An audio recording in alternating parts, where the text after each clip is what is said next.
The Assembly Committee on Government Affairs will come to order. Mr. Secretary, please call roll. Assemblywoman Anderson. Present. Assemblywoman Black. Here. Assemblywoman Brown May. Here. Assemblywoman Considine. Present. Assemblywoman Dickman. Here. Assemblywoman Duran. Here. Assemblyman Ellison. Present. Assemblywoman Martinez. Present. Assemblyman Matthews.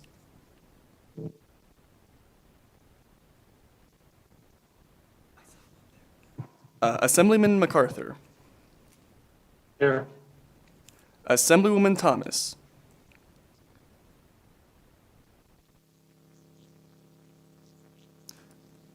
Assemblywoman Torres. Here. Chair Flores.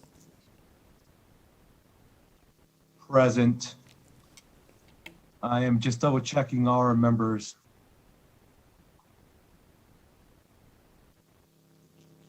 Please let the record reflect all members are present. I know during the roll call vote, Mr. Secretary, I think we had some issues with the audio coming in, but all members are present.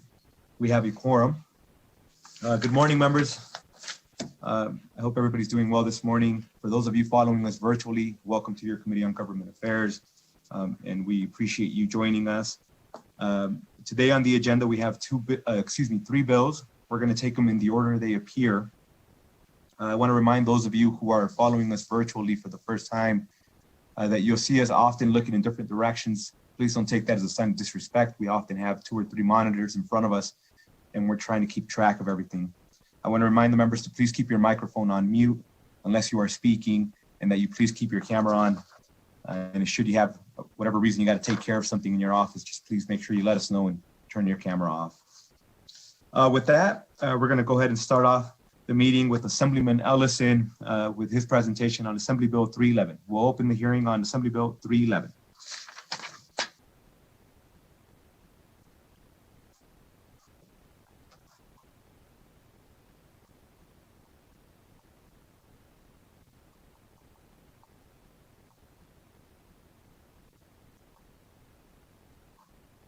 Assemblyman Ellison, just for the sake of clarity, you're on mute. I hit the button twice. Do you want me to start all over, sir? Yes, please. Sure. Thank you. I apologize, sir. Good morning, Mr. Chair Flores and members of the committee. For the record, I am Assemblyman John Ellison, representing Assembly District 33. I'm here today to present Assembly Bill 311, which revises the charter of the City of Elko. For background information, Mr. Chair, Elko has grown to the point where it has to make some large decisions on the future of Elko.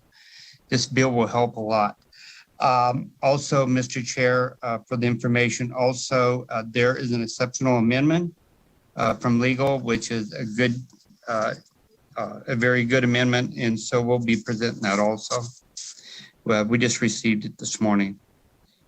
And if I may, sir, I will start very briefly. Assembly Bill 311 allows the City of Elko to decide how Elko Township should be presided over by the judge.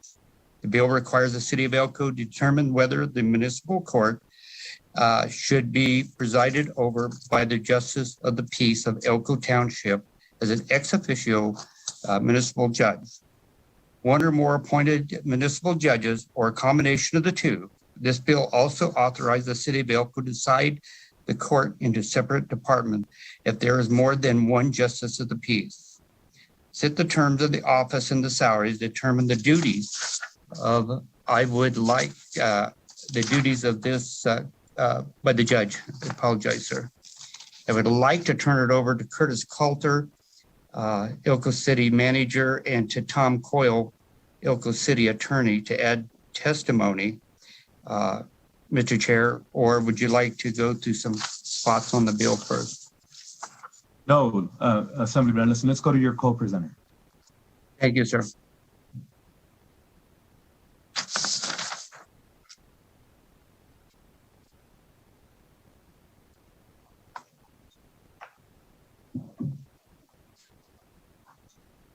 Good morning. Good morning, Chairman Flores. Would you like me to go ahead and start? Please do. Okay. Thank you, Chairman Flores and members of the Assembly Government Affairs Committee. My name is Curtis Calder, and I'm the Elko City Manager, and I am speaking in support of AB 311, a bill that seeks to amend the Elko City Charter. As many of you may know, the City of Elko was incorporated in 1917 and is the county seat of Elko County. The City of Elko is the largest city in Elko County and is considered the regional hub of economic and governmental activity. As such, the city and county cooperate in providing various services to our citizens. One example of this cooperative relationship is the provision of justice and municipal courts through a long-established interlocal agreement. Under this arrangement, an Elko County Justice of the Peace typically serves as the City of Elko municipal judge through the appointment by the Elko City Council. Courtroom space and court administration is consolidated under one roof, thereby saving taxpayer money. As our community has grown, so has the need for judicial resources. In 2017, a second department was created within the Elko County Justice Court system. And although a second Justice of the Peace was added, we only need the one municipal court judge to handle municipal court caseloads. AB 311 addresses those instances when that one appointed municipal court judge is unavailable due to illness, vacation, or absence. And currently, other municipal court judges from neighboring communities or the second Justice of the Peace step in and serve in an ex officio capacity. The original 1917 city charter did not envision a community with multiple judicial departments and judges. As such, the City of Elko seeks to amend our city charter in order to codify the current practices of the municipal court, thereby allowing the efficient delivery of judicial services. We believe the proposed changes provide flexibility for future community growth. And again, I'm speaking in support of AB 311 and would be happy to answer any questions. Great, thank you. Assemblyman Anderson, would you like for us to go back to you, or would you like for us to open it up for questions at this time? I think that Mr. Coyle, City Attorney, wanted to go over the conceptual amendment. Is that right, Curtis? Yes, Assemblyman Ellison, that is correct. We're going to have Mr. Coyle address the amendment and any of the specifics of the bill itself. Perfect. Good morning, Mr. Coyle. Welcome. Good morning. I am the Deputy City Attorney for the City of Elko, also speaking in support of AB 311. Chairman Flores and members of the committee, thank you for this opportunity to address you concerning this bill. Hopefully we have a compact bill here without many controversies. And it appears that the summary and digest attached to AB 311 provide a good synopsis of the city's proposed bill. This bill has 7 sections. Section 1 just in effect eliminates the sole option of the city having an appointed municipal judge, as was previously provided in Section 1.070 of our city charter. Section 2 of the bill adds some sections to the charter. First, we have a new section 4.012. In that subsection 1, the council is granted authority to use justices of the peace as ex officio municipal court judges, or the council may provide for appointed judges, so giving us some flexibility there. Subsection 2, if there is more than one justice of the peace in the Elko Township and the justices of the peace are selected by the city council to act as ex officio municipal judges, then all justices of the peace would be so designated. In subsection 3, if there are multiple judges, then the court would be divided into departments, as is common in courts with more than one judge. The remaining subsections of that new charter, section 4.012, really follow traditional law and don't need any further comment. We have a new section also in the section 2 of the bill, which gives us a section 4.014 in our charter. This is applicable to the appointed judge situation. And in subsection 1, it just provides that judges appointed would be appointed in the same manner as other appointed officers of the city. Subsection 2 provides a 2-year term of office. And this is where the city had in its original bill draft language a potential conflict with the Constitution, and we had provided, as with other appointed officers, that they may be removed without cause. This was pointed out, and the city has agreed to remove those potential conflicts with the Article 6, Section 21 regarding judicial discipline. And this is where this conceptual amendment to AB 311 will be made hereafter. And basically it just removes that language that permits the city to remove without cause during the term of office. Subsection 3 just provides standard provisions related to filling a vacancy for the appointed judges, if that's the system that's in place.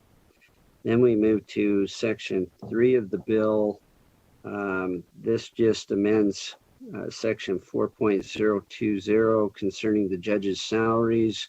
Previously, it provided that those would be determined by the city council. Now it provides in the appointed judge situation that it would be provided by the city council by resolution, or if we're utilizing the ex officio judges, the JPs, it could be done by resolution of the city council, or as is done now and probably would remain in the future, by agreement between the city and Elko County. Section 4 of the bill adds new sections to our city charter. In section 4.022, it provides for an administrative judge, basically providing for a lead judge in a situation where we have multiple justices of the peace or multiple appointed city judges. This would be similar to what's now found in NRS 4.157, where if you have multiple judges, there's a chief justice of the peace selected.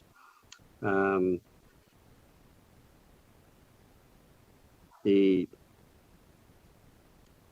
language is very similar to what is currently found in the Sparks Charter. That's where a lot of that language came from. The senior judge generally is authorized to be the administrative judge. However, if he decides not to, he or she, and there is agreement between the judges, then a different judge could act in that capacity. And in 4.022 also, it grants authority to the senior judge or the administrative judge over things such as rules, calendaring, budgets, employees, etc. Section 4.023 provides in subsection 1 the duties of the administrative judge. In subsection 2, the appointment of a court administrator to assist the court. And subsection 3, the salary of this court administrator, and provides for removal of that administrator. Then we have another new charter provision in 4.026, which provides for court employees and other administrative matters. It basically clarifies the separation of powers issues that many times come up between the local government and the court. And in this particular instance, we specify that the court has the authority in hiring and firing its employees and prescribing the duties of those employees. Then we move to section 5, and that amends existing section 4.030 of our charter that directs fines to be paid to the city treasury as prescribed by ordinance. And we just added the language or applicable law in case the legislature would make amendments to that disposition of fines in the future. Then section 6 of the bill, this provides for the imposition of intermittent jail sentences. It's found in several other charters. When we were looking at drafting this bill in their judicial department area of their charters. And from what I was able to discover, basically under state law, there really isn't some direct or specific authority to the judges to permit them to order intermittent sentencing on jail terms. However, they do it quite often, and it is a benefit to the defendants because quite often that's what's needed for them to maintain their employment. So this was just to make it clear that the judges in municipal court would have that authority. And then finally in section 7, it just sets forth the effective date of the changes, which would be July 1st of this year. So that in a nutshell is our bill. We intended to stick to matters of local concern to the city, and we would hope the legislature would allow the city to amend its charter as proposed. And I thank you for this opportunity again, and would answer any questions. Perfect. Thank you, sir. Thank you for walking us through that, doing that section by section breakdown. I do anticipate some members will go back and ask detailed questions as to the need and or benefit of that. I do appreciate you doing the section by section, however. And with that, we'll go to questions, and we'll start off with Assemblywoman Thomas. I know you had mentioned that maybe your question had been answered. Yes, sir. Thank you, Mr. Chair. That is correct. I appreciate it. It was answered through the conceptual amendment. Thank you. Thank you, Assemblywoman. Next, we'll go to Assemblywoman Anderson. Thank you, Mr. Chair, and thank you, Assemblymember Ellison, for bringing this forward, as well as Mr. Coyle and Mr. Calder for their presentation. I have two questions. One is actually about the process, and then for bringing this forward, and then the second is directly related to one of the bill's language. So the first question, when it came to changing the charter, is there a charter committee that met to discuss this issue, or do you have a charter committee that reviews your charter on a continuing basis to make sure that everything's working out okay? And it's not necessarily about this language specifically, but just wanted to make sure that there was a charter committee that had met to discuss this.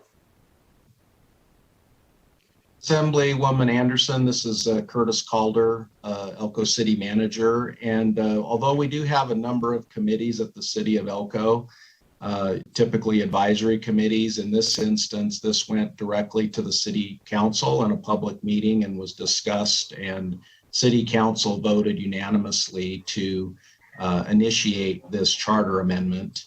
And it was a lot of it was based on some of the commentary we were receiving from the Elko County Justices of the Peace. They were requesting a change.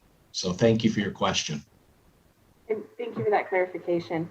I would just, for me, I would advocate for all of the cities and counties to have those charter committees, because I do think sometimes it's important to have many people in the room beyond the city council, but that's who I am.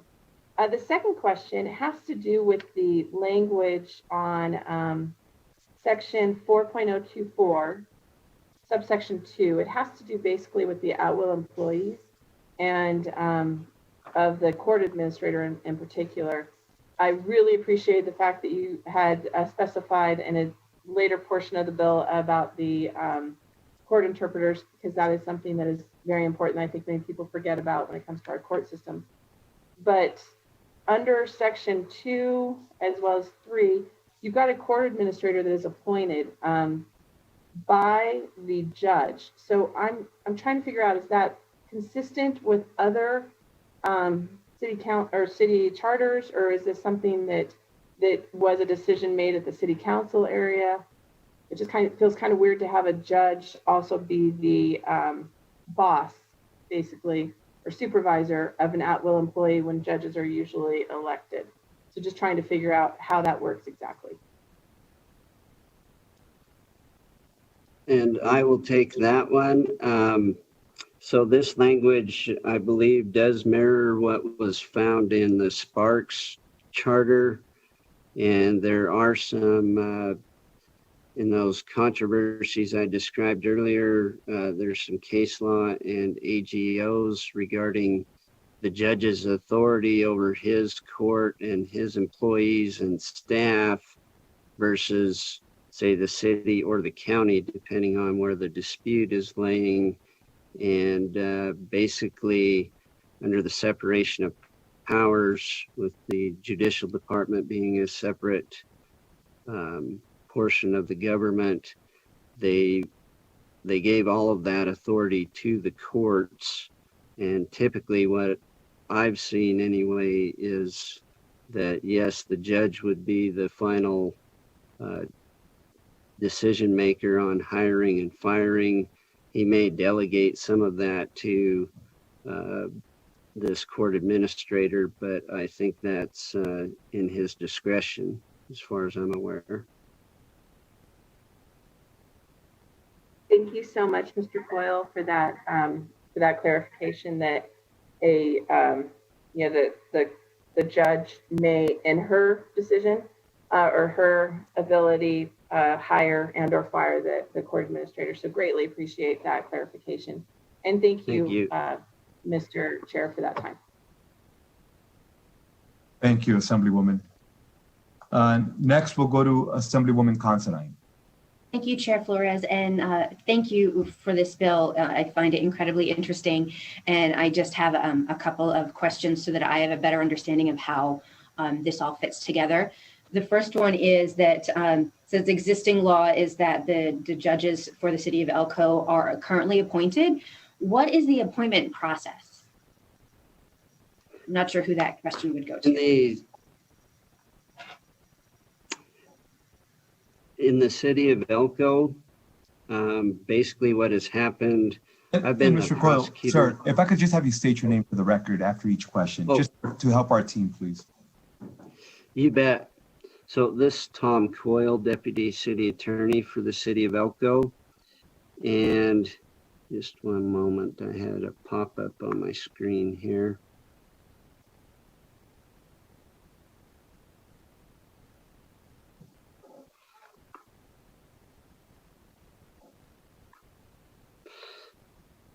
So I've been prosecuting for the city of Elko for 30 years now, and during that entire time, the way it has occurred is the city of Elko appoints the justice of the peace to act as ex officio municipal court judge. And so generally after an election, the matter gets placed on the agenda before the city of Elko. They would have the option to potentially have their own appointed judge. But as Mr. Calder described, we have this long-standing agreement with the county and cost sharing and things of that nature. And I think even employees under that agreement still remain county employees at present. But anyhow, it officially goes to the city council. They review the judge that was elected and then determine whether or not to appoint that judge as ex officio municipal court judge. Thank you. Chair, if I can follow up on this question. Follow up, please.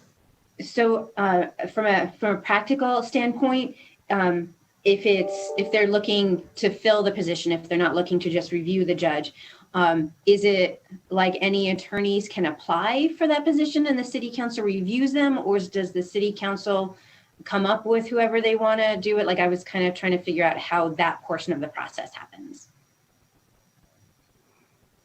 And I don't know if you want to take that one, Curtis. This is Tom Coyle, Deputy City Attorney.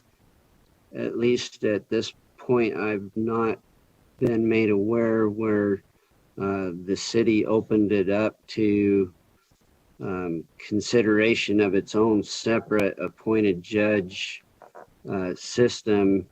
And so it's been basically a review of the Justice Court JP being considered, and the city going forward with appointing that person since I've been with the city. And Assemblywoman, this is Curtis Calder, Elko City Manager. I've been with the city of Elko for 22 years, so I've been here for a while too.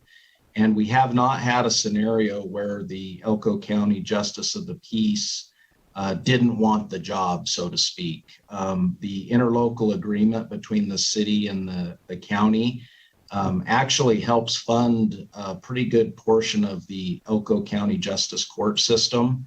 So in the event a Justice of the Peace did not want to participate in running the municipal court, the city of Elko would be put into a position where we would have to go out for some type of a recruitment for a municipal judge, much like a city manager or a fire chief or a police chief, which are also appointed officials. And then the city of Elko would have to locate a facility that we could actually operate a municipal court out of. So it wouldn't really be a financially prudent decision for either the county or the city to separate that.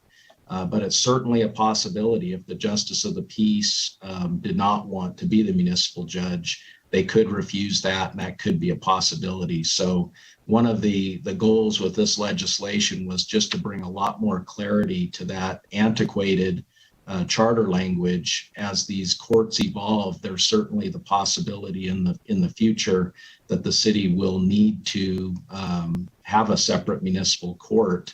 And this language would actually help facilitate that in that event. But we certainly don't envision that in the near future. And I would say that the funding mechanism in place is beneficial not only for the county and the city, but also avoids that duplication of service that would actually cost the taxpayer more money. Thank you for that answer. But now I apologize if I misconstrued my question, because what I was trying to figure out is the process, I guess, whether it be a municipal judge or a justice of the peace, when the city determines who that's going to be, because does that mean that the same person has been a judge or municipal court judge or justice currently for 22 years, or has there been a process whenever there has been a replacement of how someone can then become that position? I guess is what I was looking for, is that type of process.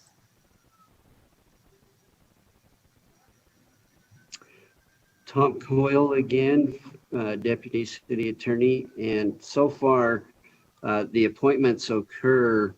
The Justices of the Peace have a term of office for 6 years, and so at every 6-year interval so far, they have been considered for appointment. And also, as the other JPs in the county are elected, they also come up for consideration in just the alternate list that the city keeps in case the sitting JP that's acting as the ex officio cannot hear a particular case for a conflict or calendaring issues. Hopefully that addresses your question. Thank you. I believe so. If you're saying that there's a list that the city would then choose from, I think that's what I would guess was trying to figure out. But I will just go to my second question. I appreciate all the time I've already taken up. So the way that this bill is written, it has that appointment then that if this bill were to pass, that appointment would then be in statute. But does that mean that it would not ever move to possible election if you wanted to elect that position? Or would it then require you to come back to the legislature if you wanted to change that appointed position to an elected position?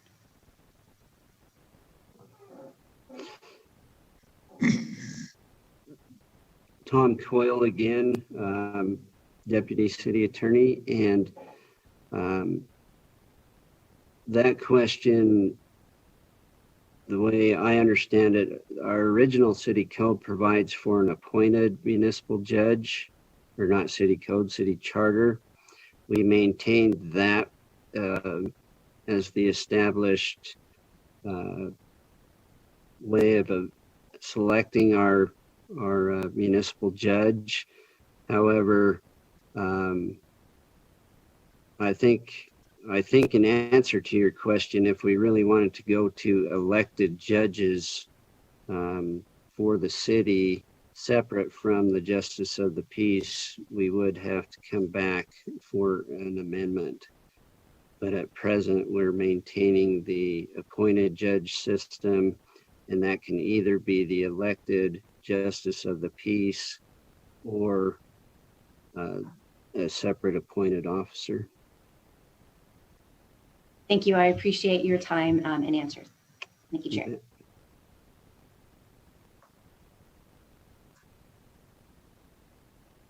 Great, thank you. And next we'll go to Assemblywoman Brown. May, did you have a question? Thank you, Chair. Yes, I just want to be really clear. And what I feel like you're saying is that your Justice of the Peace is an elected position, and then the city municipal judge is an appointed position. Is that correct? Tom Coyle again. Yes, that's correct. So the Justice of the Peace in the Elko Township is an elected position, and now we have 2 of those. But for them to serve as the municipal court judge, there's a state law provision right now, NRS 5.023, that allows a city to basically appoint them as municipal court judges in an ex officio capacity. And so that's the system that's been utilized here in the city, long-standing. And then the city would have its option to basically break away from the justice court, develop its own facilities and employees, and appoint a separate municipal court judge. Thank you, Mr. Coyle. Thank you, Mr.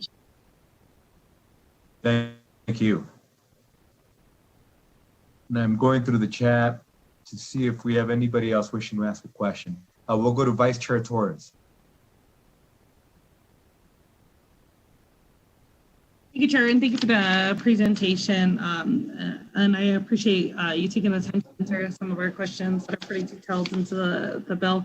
I'm looking specifically at Section 3 of the legislation. I noticed that the salary, there's been some changes on how salary changes could be made by the City Council for municipal judges.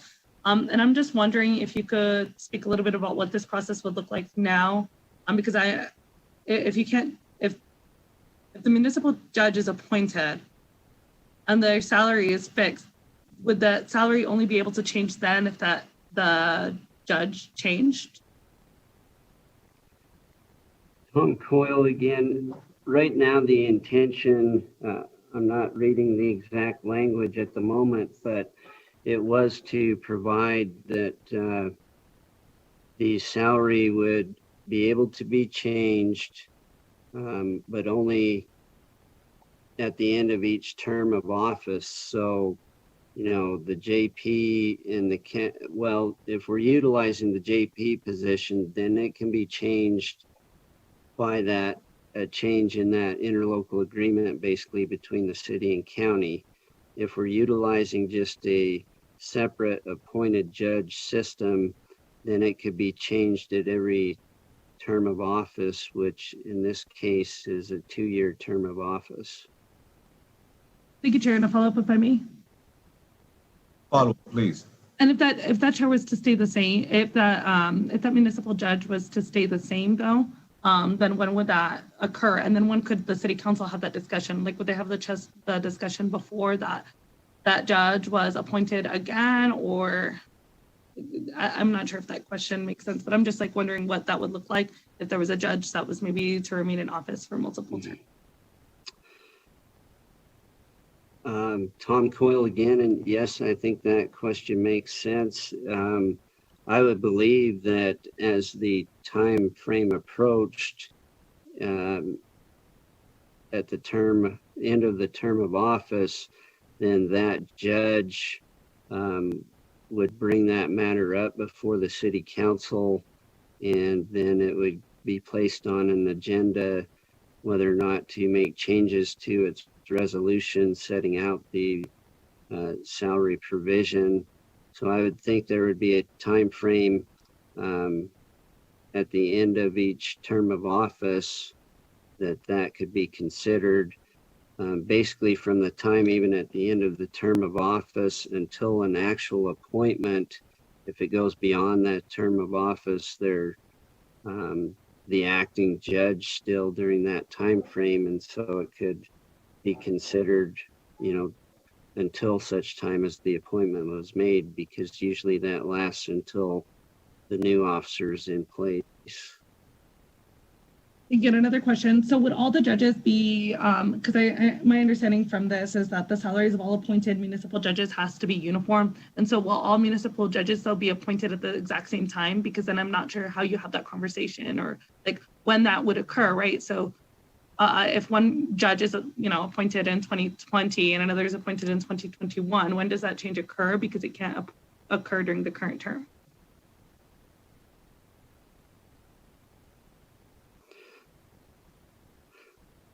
So like the Tom Coyle again, the present scenario where we have JPs that are going to be in staggered elections, I think the conversation could happen at any time between the city and county if they want to look at amending the way the court is handled in that interlocal agreement.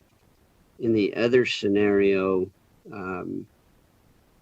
where we had a separate court entirely and a separate municipal judge that was appointed, at least for some time frame, I would think one standalone judge would be handling the court because he could devote all his time and energy to just municipal court matters. And so it would just come up every 2 years.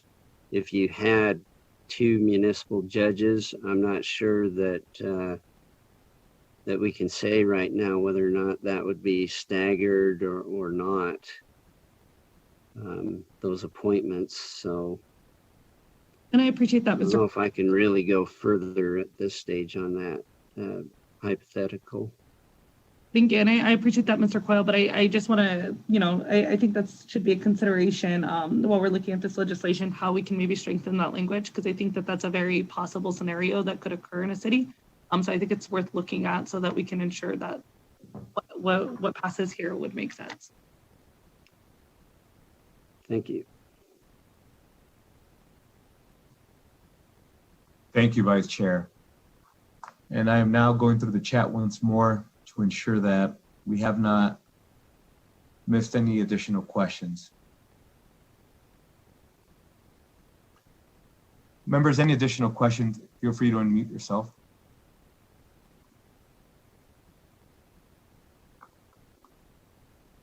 Seeing none, at this time, I'd like to invite those wishing to testify in support of Assembly Bill 311. Then we'll go to the phone lines. To testify in support of Assembly Bill 311, please press star 9 now to take your place in the queue.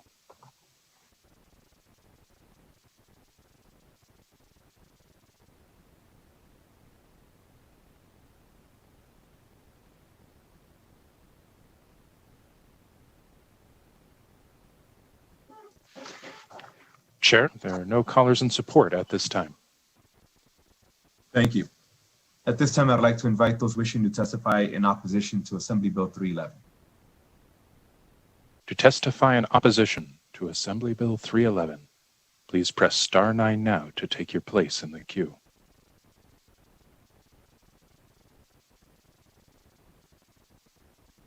Chair, there are no callers in opposition at this time. Thank you.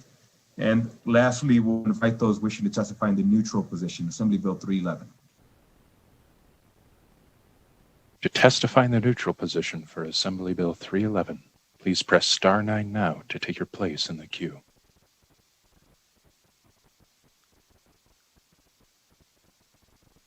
Chair, there are no callers in neutral at this time. Thank you. And lastly, we'll come back to Assemblyman Ellison. Any closing remarks you may have? Thank you, Mr. Chairman. And I'd like to thank the city, Curtis Coulter, and the city attorney, Tom Coyle. But it's good to have a committee that's got all these attorneys on there that can ask a lot of these questions. And if you look at the IM, I sent you a text saying it, some good questions out there, and I appreciate that. But I look forward to hoping to see this bill go to the floor. I'm hoping I can get support from the committee to move it forward. And I really appreciate you guys and the questions you did do. So thank you very much. Thank you, Assemblyman. And we look forward to continuing to work with you and your council so that maybe we can get some stuff clarified and or address some of the concerns that were brought up this morning. With that, go ahead and close out the hearing on Assembly Bill 311. And next on the agenda, I don't know if we have Assemblyman O'Neill logged in. He is perfect. I see him now. Chair Flores, I'm here for you. I appreciate that, Assemblyman. I don't think you get enough appreciation from our committee, but you will today. That scares me. So we close out the hearing on Assembly Bill 311, and we'll open up the hearing on Assembly Bill 315. Good morning, Mr. O'Neill. Welcome back. Thank you, Chair. And I want to wish you and all the members of the committee a very wonderful morning. For the record, I am PK O'Neill representing Assembly District 40, which covers Carson City and part of Washoe County. Today, I'm here to introduce Assembly Bill 315 for your consideration. This proposed legislation seeks to require employing agencies to provide mental health, post-traumatic stress disorder, PTSD, and suicide prevention information to their employers or to the employees, and provide a maximum of 2 hours upon retirement within a reasonable time period with a mental health expert for the employee to become educated on dealing with mental health issues. With me today to assist on this important endeavor is Steve Gramis, President of the Las Vegas Police Protective Association, and Michelle Freeman, a retired chief with the City of Las Vegas Department of Public Safety, and she will be graduating this May with a PhD in public policy. Additionally, she sits on the board for the American Foundation of Suicide Prevention. They are here to elaborate on the need for this significant bill, along with answer any questions the committee might have. We were also planning on having representatives from fire. However, and unfortunately, they were unable to attend. Emergency apparently trumps legislature. As we all know, suicide among members of law enforcement and firefighters is a difficult topic to discuss, particularly for me after 40 years in law enforcement and having my own personal experiences.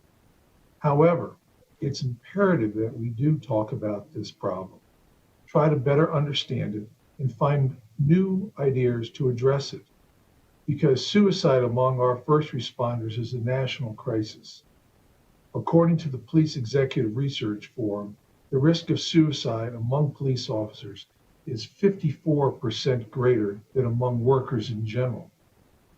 On a daily basis, our first responders are exposed to horrific real-life situations that over time can present long-lasting mental health disorders, including depression.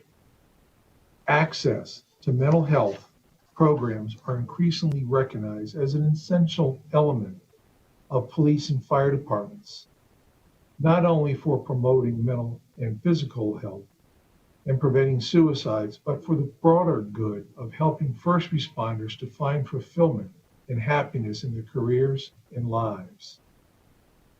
This bill requires employing agencies to do more to help their employees and retirees to learn how to deal with mental health issues. In summary, Assembly Bill 315 requires an employer of a police officer or firefighter to make certain information available to the police officer or firefighter regarding mental health issues and treatment. Early this morning, I was contacted by representatives of Clark County that explained to me that the county fire has an in-house employee assistance program, EAP, specialist that the union membership utilizes in lieu of county services. From my limited conversation with them, we'll be working with the International Association of Firefighter Union Representative of Clark County to clarify the responsibility of providing mental health assistance upon retirement. In short, there may be an amendment coming. While still employed, though, the employer must provide ongoing information related to the awareness, prevention, mitigation, and treatment of mental health issues, including, without limitation, post-traumatic stress disorder, depression, anxiety, and acute stress. In Section 1B, I am proposing a conceptual amendment which is posted or should be posted up on Nellis, deleting the word before and inserting within 3 months of retirement of. So the section should now read, within 3 months of retirement, a police officer or firefighter, the employer, must provide up to 2 hours of counseling from a mental health professional to discuss the symptoms, prevention, mitigation, and treatment of mental health issues, including without limitation, post-traumatic stress disorder, depression, anxiety, and acute stress. And the main reason for this amendment is when a police officer or firefighter, when they reach retirement time, in several areas, they do not have to give notification. They can basically, in some instances, say, effective at 5 p.m. today, I am retiring. So it wouldn't be fair on the employer to require that they immediately provide this service. Plus, we have a shortage of mental health providers. So the 3 months should give ample time to address that issue and provide the necessary services. Speaking of physical impact, while it has been determined that there is an unfunded mandate associated with this bill, I've reached out to several government agencies responsible for law enforcement and/or fire protection, and they are in full support. I would like now to allow time for my co-presenters to provide testimony on AB 315. I think Mr. Gramis would like to go first, if I understand correctly. Thank you, Assemblyman. Good morning, sir. Good morning. Thank you, Chair Flores and the committee for hearing this bill. A special thank you to all those that have supported this bill, including the Vegas Golden Knights. Finally, a big thank you to PK O'Neill for carrying and working on this bill with us from the beginning. My name is Steve Gramis, and I'm the president of the Las Vegas Police Protective Association, representing over 3,500 commissioned officers at the Las Vegas Metropolitan Police Department, as well as the city of Las Vegas. I'm also a proud member of the Public Safety Alliance in Nevada, representing police and corrections officers in northern and southern Nevada. This bill has been something I have been thinking about and working on for a few years. Many times in an officer or firefighter's career, we see things that we will never forget. Whether it was one of many violent deaths of an adult, or in my case, the death of a young girl who was only 2 years old and passed away from sudden infant death syndrome. At the same time, I myself had a 2-year-old daughter. We as first responders carry the mental and emotional scars of a career filled with things normal people will never and should never be exposed to. These scars are lifelong, but oftentimes never visible to anyone other than ourselves and our families. We do, however, find ways to cope with these scars.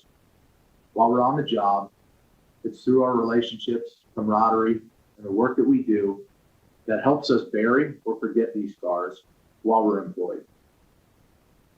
But what happens when we are no longer on the job?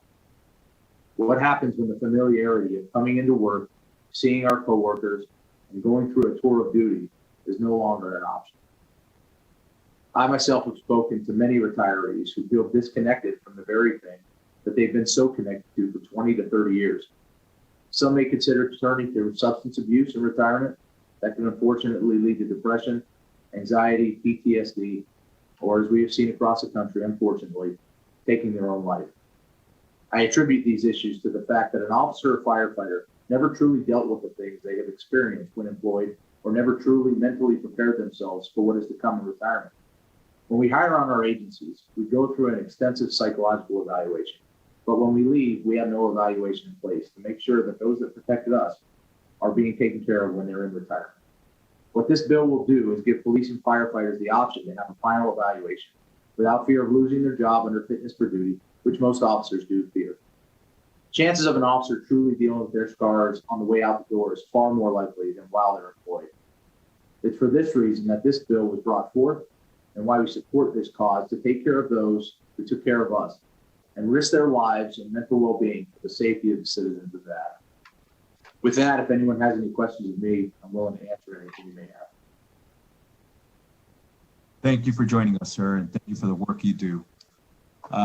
Assemblyman O'Neill, did you have somebody else that you wish to go to, or do you want to open up for questions? No, I'd like Ms. Freeman, but before she testifies, I'd like to say that the firefighters would just be basically ditto in their experiences, their observations and emotions that they have expressed as experienced as Mr.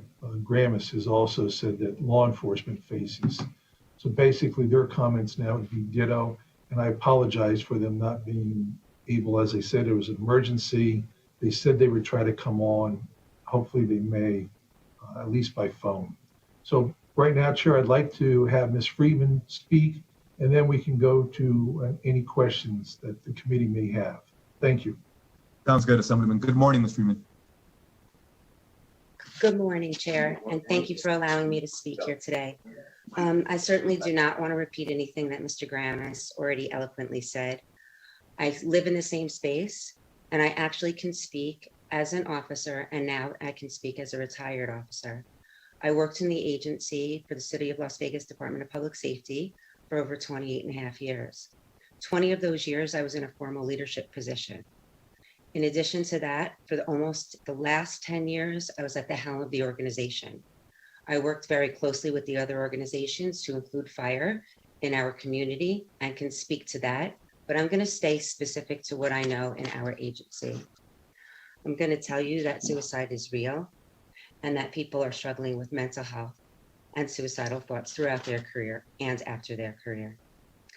I will tell you that the person who sat next to me in my academy, the chair remains empty because he died by suicide while on the job. Mental health and suicide is a real thing. What I can tell you is that There are a lot of people that may have a smile on their face as officers, and unfortunately, they're struggling in silence, inside and alone, because of the stigma that's related around suicide awareness and mental health. What this bill today does, as I stand here in support, is it helps us to normalize the culture and helps us mandate people to get the help that they would need. I think that's imperative. I think normalizing our culture is something that we haven't done. What I'd like to add to the testimony that you've already heard, something that's different, is I am going right now through my my doctoral in public policy degree. I'm graduating in May. I've been studying this for 2 decades. However, I've been exclusively studying it for over 3 years now. I did a survey here in the state of Nevada. The survey that I did, and I'm just going to share in part with you, the survey I did was to try and have everyone's voice heard that wanted to be heard in the state of Nevada, law enforcement officers. Their law enforcement time was specifically here, but they could have served somewhere else as well. So we're bringing people in who have past post-traumatic stress and experiences of tragedy and devastation throughout their career, whether in public safety or also military, because many military people then go on to become police officers and or firefighters as well. So what I tried to do is get the voices of all. I sent my survey out to the Nevada Sheriffs and Chiefs Association, which I am an affiliate of. And then it was up to those sheriffs and chiefs to go ahead and forward the survey. And it was an anonymous survey for everyone to be able to take. And it included retirees on it. Out of 2 weeks that I had the survey open, 844 law enforcement professionals responded. I think that's a great foundation for us because we don't have research in this area. What I'd like to draw your attention to is one specific area of the survey. And the question here that's specific here is, what do you believe is the likeliness of law enforcement officers reaching out for professional mental health assistance if experiencing personal or professional or a combination of both? And I provided examples, and this would include anything, whether it's family issues, marital issues, alcohol usage, obviously on the job stress as well. And they were grouped. They were grouped into current law enforcement officers, retired law enforcement officers, and personal likeliness. What I want to really talk about is the retirees. The belief about the retirees, appreciate your indulgence, about the retirees, there was strong data showing that there was, everyone believed, I want to tell you specifically, that it is a serious problem here. That, and the retired law enforcement officer data showed that out of 804 people that responded to this specific question, that the majority of them felt that there was a serious, somewhat serious, very serious, and minimally serious problem. And these are people that are saying maybe or yes to the question. And as you know, I believe you know that we're pretty skeptical in our work. So I've tried to make this survey very benign and welcoming for people to take. Again, it was anonymous. We used aggregate data. I never saw it. And I actually used a company as well that's local here, the Innovative Research and Analysis Company, and Dr. Justin Gardner who also is a doctor at UNLV, is the one who conducted all the data for me and gave me the results. So it was completely anonymous, as well as I said. I just want to thank you here today. From the bottom of my heart, I can tell you what it feels like to sit and to struggle, and now to be on the end of now where I'm at retirement, where my family has been, my law enforcement brothers and sisters have been an enormous part of my life since I was 23 years old. And now I've been cut off from them. And now I understand what it feels like to be a retiree. Thank you for your time, and I appreciate any questions that you'd like to ask. And thank you for the work you're doing, and hopefully all that research will pay off in saving so many lives. So thank you, Ms. Freeman, for joining us this morning. With that, we'll open it up for questions, and we'll start off with Assemblywoman Thomas. Good morning, Chair, and thank you, Assemblyman O'Neill, for bringing AB 315 forward. And I want to thank the two, our Mr. Gramus and Ms. Freeman for your testimony. I can't hear, Mr. Chair. Assemblywoman, if it's possible to possibly get a little bit closer to the microphone, please. Thank you, Assemblywoman. You're welcome. Hopefully everyone can hear me now. What I wanted to express is that I'm so happy that Assemblyman O'Neill brought this bill forward because for so long we've, as a society, have kept the big secret, and that's mental health issues, especially through our public employees, along with our veterans, along with our active duty military members. And it's really time for us to take a deep breath and be a society that recognizes PTSD, recognizes depression, recognizes suicide, anxiety. These are issues that are human because of our nature. And we, as this bill brings forward, our first responders, our public employees that experience on a day-to-day basis these egregious and heart-rending situations that they are put in, from the car accident, from the firefighter that has to retrieve a baby that has been severely burned. The list goes on and on. And for us not to recognize that these men and women go through these mental health issues, as a society, it would be shame on us. So again, Assemblyman O'Neill, thank you so much for bringing this forward. Thank you, Chair. Thank you, Assemblywoman. Next, we'll go to Assemblywoman Considine. Thank you, Chairman Flores, and thank you, Assemblyman O'Neill, for bringing this bill. My father was a firefighter, so I really do appreciate this bill. My question is about Section 1, subsection 1B. I'm wondering if from my point of view, the language is a little vague where it says not more than 2 hours of counseling from a mental health professional to discuss, et cetera. So I just wanted to make sure that is not something that would then be, here's a video, here's an online form to fill out. Like this would be with a mental health professional, where there would be, back and forth, that it isn't just a one-sided discussion or list of symptoms or something like that. I just want to make sure that I have the intent of that section correct, where it would allow that retiree to have, at least in my opinion, 2 hours of time accessible to somebody to talk about these issues, and then to possibly follow up, talk about these issues. Thank you. Thank you, Assemblywoman Considine, for that question. It is in conversation I've had with police, fire, and their employing agencies. We have talked about it being with a person, a mental health, not, as you said, on a video.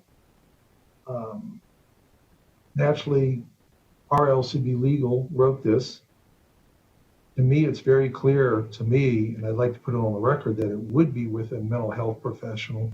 If you have suggested language you think that would tighten that up, I'd be more than willing to receive it and include it in the amendment. Thank you, Assemblyman. I think what you were saying with a mental health professional, that would in my opinion, take care of it, but I'm happy to follow up with you after this. I appreciate your response. Thank you. Thank you, Assemblywoman. Next, we'll go to Vice Chair Torres. Thank you, Chair, and thank you, Assemblyman, for the presentation and for the co-presenters. I do appreciate the intent of this legislation. I think it's excellent to ensure that our first responders do have access to this information before they're retired. My question along similar lines is where Section 1, subsection B, where it says not more than 2 hours of counseling. I think it should be probably, I would imagine that the intent is at least 2 hours of counseling, so that there would be the option for there to be more if that organization so decided. So I would urge you to consider maybe changing that not more to at least, unless there was another reason perhaps why we kept it at not more. Thank you, Vice Chair Torres, for the question. The not more than 2 hours was derived from, once again, working with police, fire reps, and their employing agencies. They didn't want to exceed, because of the unfunded mandate that this requires of them. In speaking with the various membership, they felt that in 2 hours, it doesn't have to be a block one time. Usually mental health experts will give appointments in 1 hour block. So could be 2 different sessions. But I wanted to work too with the employing agencies not to give them an extensive unfunded mandate. So that's why we limited it at not more than 2 hours. Plus they'll also have access to their own personal insurance post-fact or post-retirement that does include mental health assistance programs. Again, I appreciate that, Assemblyman, but I think with the language that we have not more, that could also mean like 15 minutes or 10 minutes would be not more than 2 hours, right? So I think that there should be like a minimum set, even if it's not 2 hours, right? Like at least 1 hour, maybe not more than 2 hours. But I think that I would urge you to consider that language, because I think that as written right now, not more could be significantly less time than I think is intended in this bill. I understand where you're coming from, and I will work on seeing if we can tighten that up a little bit. Thank you. Thank you, Vice Chair. Next, we'll go to Assemblywoman Anderson. Thank you, Mr. Chair. And thank you, Assemblymember O'Neill, for bringing this forward. I had an opportunity to talk with a few individuals as well about this a little bit beforehand. So I really appreciate the adding in of 3 months even after, because that was a huge concern for many individuals of how do you make sure that that's equal. So I really appreciate that amendment being brought forward. My second question though is, what's the checks and balances? How do we know if this, I guess, if it's working? And then also, is there an availability then for individuals when they're retired? Most of the time they then are on the PEB insurance. Does this mental health help continue on during the PEB insurance? Or that's kind of outside of this bill, I realize, but I think that's a way to start. And I don't know if that's for you necessarily, Assembly Member, or if that's more for Ms. Freeman.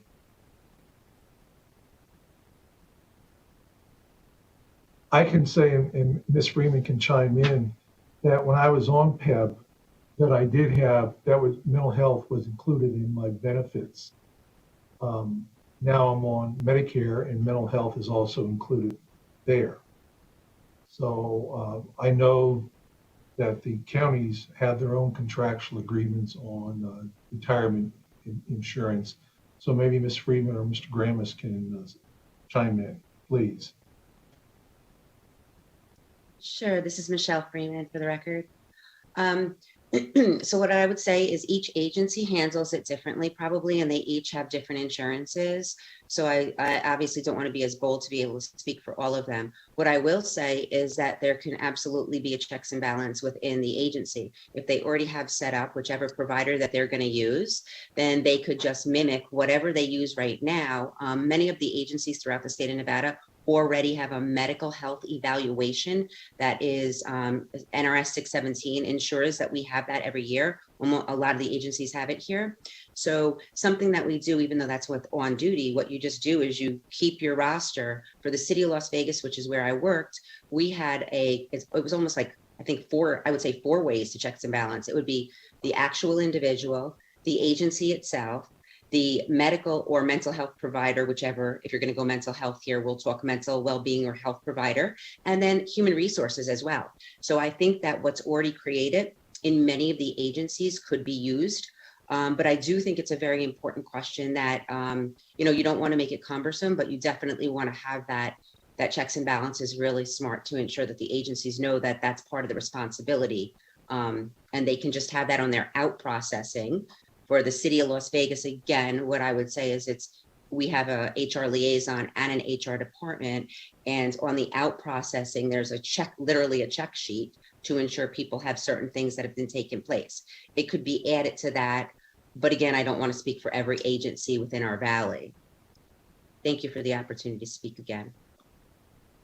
Thank you, and I think that clarifies exactly what the checks and balance would be, so thank you very much for the very in-depth answer. Thank you, Assemblywoman. And next we'll go to Assemblyman Ellison. Thank you, Mr. Chair. I noticed we touched on firemen and the police, which of course, but a lot of the places have privatized EMTs, I think, in Las Vegas, do they not? And what about the first responders? I mean, these guys get there, the ambulance, whatever, and they still have to deal with this as much as everybody else. And that's my first question. The other question I really have is the shortness of healthcare experts that are out there. It seems like that the more we try, the less we find them because of the salaries or whatever. But we really have a problem with that, and we've got to get more mental health people out there to help. I don't know if we've got to look at the salaries or what we got to do, but I talked to some kids the other day that were going through college, so there is a push to help get these positions filled. So I hope you can answer that. And then the other thing, what about the small communities and them departments? Can you answer that? Thank you. Thank you, Assemblyman Ellison, for the question. The first part is I don't want to go into the ambulance private enterprise and make requirements on them. That may be a contractual issue that they have with their employees, but for now I wanted to concentrate on our government first responders. They're the ones that will initially deal with and over again as their career in these traumatic, serious incidents that will stay with them. A lot of the students currently taking EMT and other classes are, for the majority, looking to then go with a governmental agency, normally in fire, to provide the services that then would be covered under this. As to your other part of the question about our smaller agency or smaller counties, that was an issue that nobody's been able to really, I think you're talking about the volunteers of fire, and it's difficult to address volunteers because there is no retirement really. They volunteer for their time period. And so that would have to be, and I haven't heard from any of the small volunteer associations or groups on any verbiage suggestions for inclusion in this.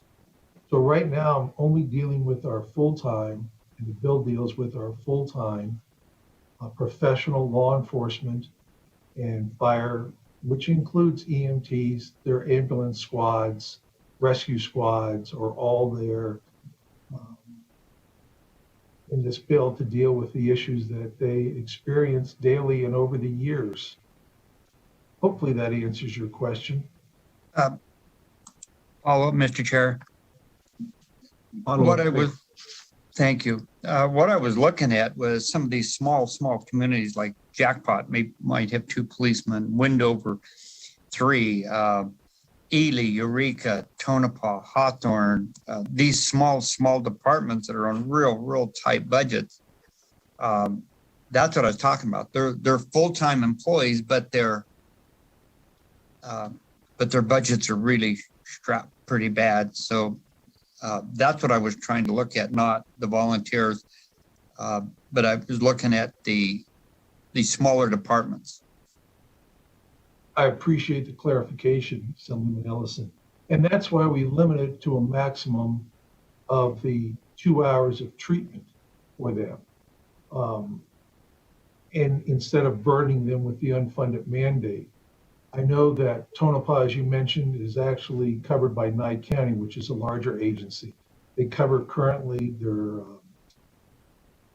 health benefits of heart and lung.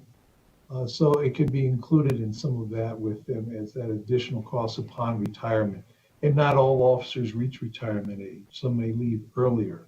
So it really deals, we find it down to a limited group that, from my conversation with most agencies, they felt they can absorb that mandate. Thank you, Mr. O'Neill, and thank you for the bill.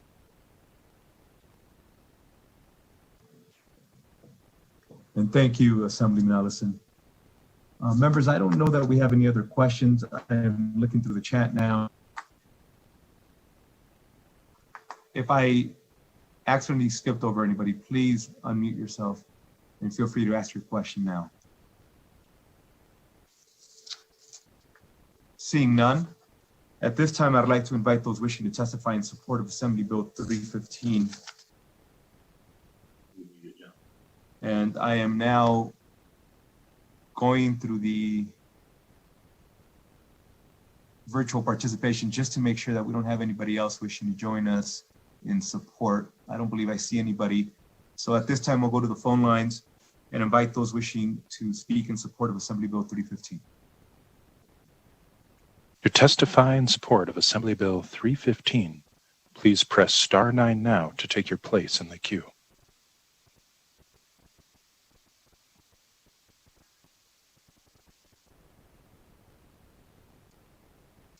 Caller with the last 3 digits of 196, please slowly state and spell your name for the record.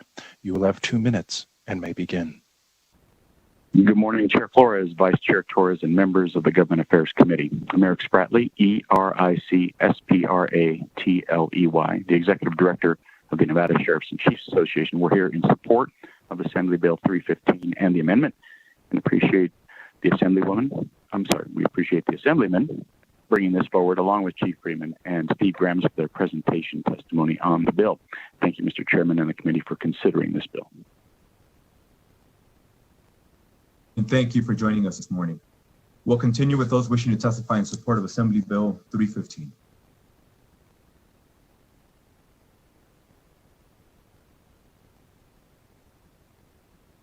Caller with the last 3 digits of 620, please slowly state and spell your name for the record. You will have 2 minutes and may begin.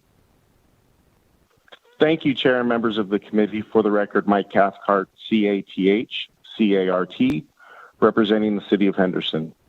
The city is fully invested in a public safety wellness program and has hired a public safety wellness manager who is establishing the program that will assist employees who witness traumatic incidents in the course of their work. This program will provide crisis intervention services such as guidance and referrals to public safety employees. And this program will also include individual and group debriefings and coordinates care for public safety employees after critical incidents, and maintains contact and tracks progress of employees and assists in facilitating their return to duty when appropriate. We're fully supportive of this bill. We want to make sure we take care of our employees, and that includes when they're entering retirement. Thank you.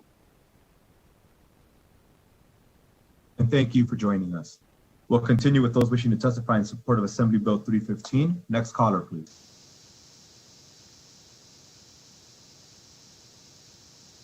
Caller with the last 3 digits of 877, please slowly state and spell your name for the record. You will have 2 minutes and may begin. Good morning, Chair Flores and members of the Assembly Government Affairs Committee. My name is Ron Dreher, D-R-E-H-E-R. Appear before you today by telephone to ask your support in passing AB 315 with the amendments as proposed by Assemblyman O'Neill. As I appear on behalf of the members of the Reno Police Protective Association, as a member of the PSAN, and as a retired Reno Police Department Major Crimes Detective, and as one who has represented many officers over the 37 years in my past different types of issues affecting their mental health, we thank Assemblyman O'Neill and those co-sponsors for sponsoring this legislation.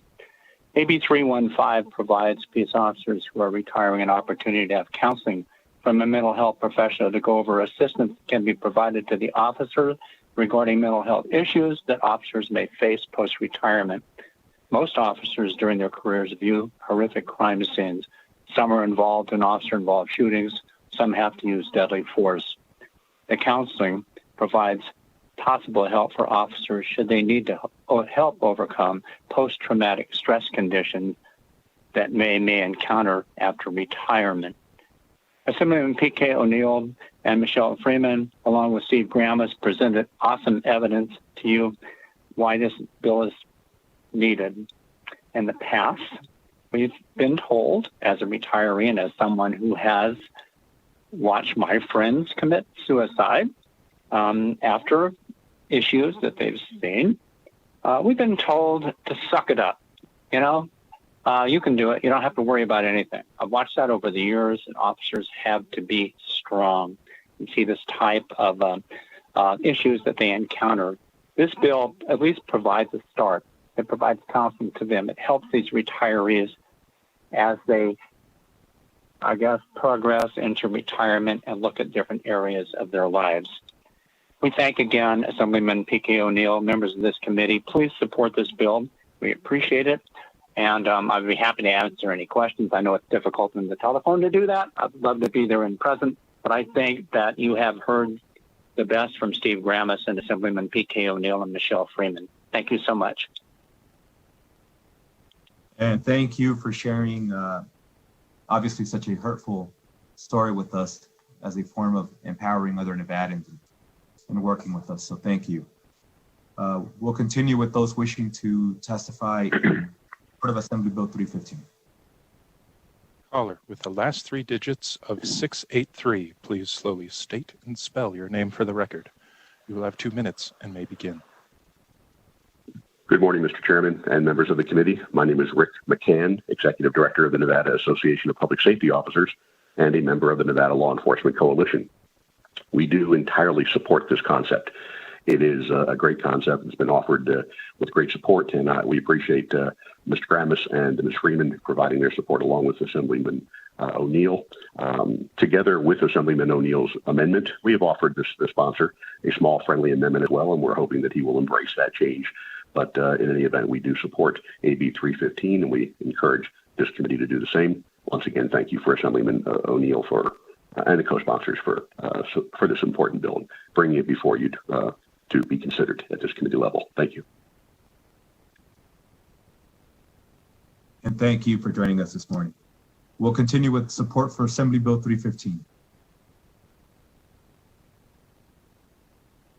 Calling user 1. Please slowly state and spell your name for the record. You will have 2 minutes and may begin. Hello, Mr. Chairman, members of the committee. This is Chuck Callaway, C-A-L-L-A-W-A-Y, representing the Las Vegas Metropolitan Police Department. We appreciate Assemblyman O'Neill bringing this bill forward, and we definitely take the mental health of our officers very seriously, and we are here in support of the bill. Thank you. Thank you for joining us, sir. Good morning. And with that, we'll continue with support for Assembly Bill 315. Chair, there are no more callers in support at this time. Thank you. And at this time, I'd like to invite those wishing to testify in opposition to Assembly Bill 315. To testify in opposition to Assembly Bill 315, Please press star 9 now to take your place in the queue.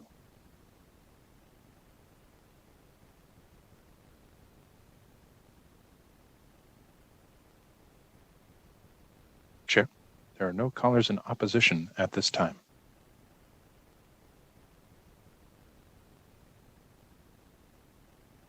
Understood. At this time, we'll go to those wishing to testify in the neutral position for Assembly Bill 315.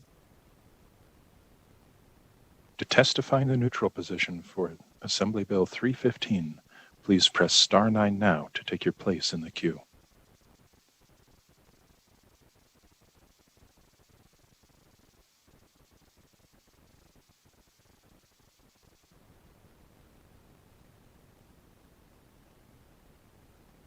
Caller with the last 3 digits of 739, please slowly state and spell your name for the record. You will have 2 minutes and may begin. Good morning, Chair Flores and members of the committee. This is Joanna Jacob, Joanna Jacob, on behalf of Clark County. I'm testifying neutral at the request of Assemblyman O'Neill because, as he stated in his testimony, we did contact him about this, and we will work with him. We're absolutely supportive of the intent of this bill and support for our first responders. We have a structure in Clark County that I just needed to take a look at.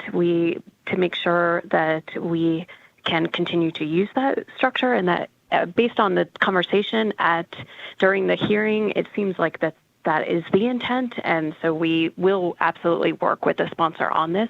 Clark County Fire actually has their own internal peer support network but they have grown and built. They call it the rescuing for the rescuer, anecdotally, and we believe very strongly in this support, and that is what we want to make sure that we discuss with the bill sponsor, and I believe that we can work it out. So we are committed to doing that, Chair Flores, and we will follow up with the bill sponsor afterwards. Understood, and thank you for your commitment to help Assemblyman O'Neill reach the objective. We'll go to the next caller wishing to testify in the neutral position. Chair, there are no more callers in neutral at this time. Perfect. Assemblyman O'Neill, any closing remarks you may have?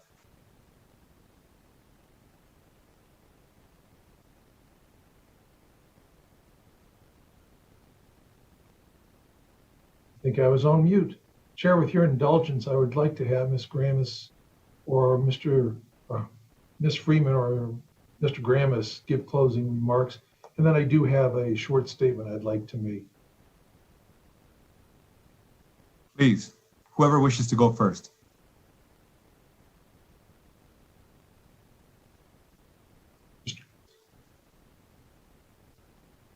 As a gentleman, Ms. Freeman, go ahead.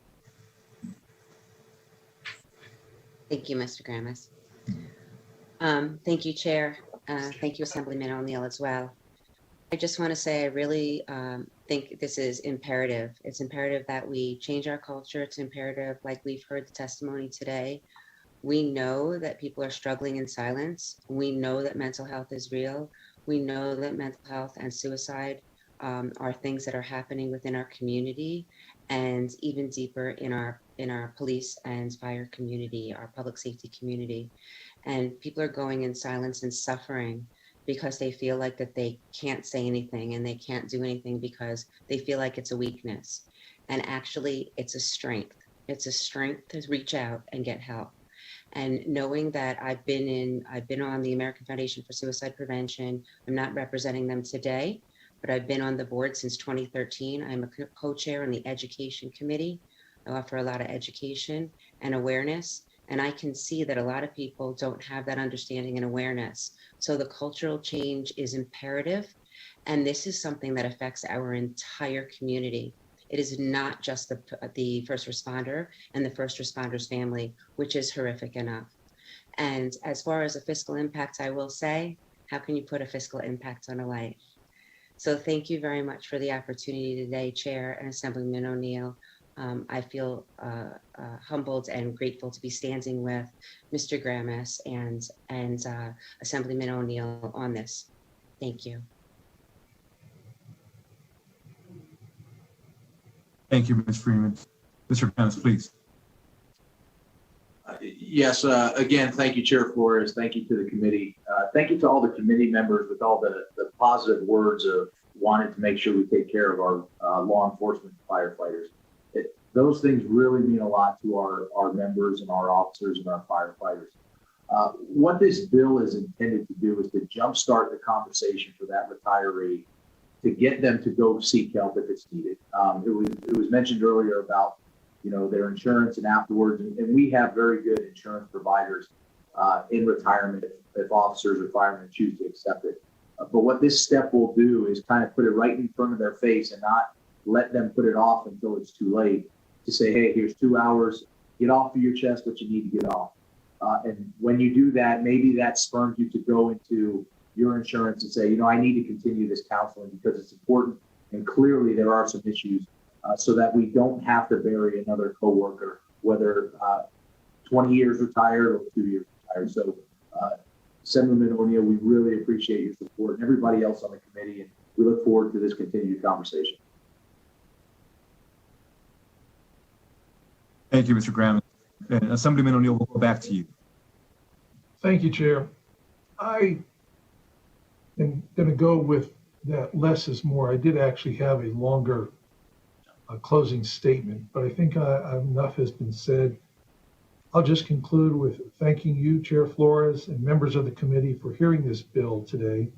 I urge your support for this significant piece of legislation that will help our first responders deal with the mental health toll it takes to protect our families, homes, and neighborhoods.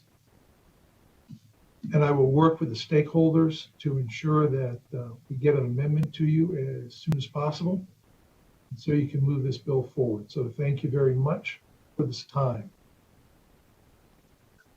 And thank you, Assemblyman O'Neill, and to all our women and men who are on the front lines consistently fighting to protect all Nevadans. I think we owe it to you to try to help you in whatever way we can.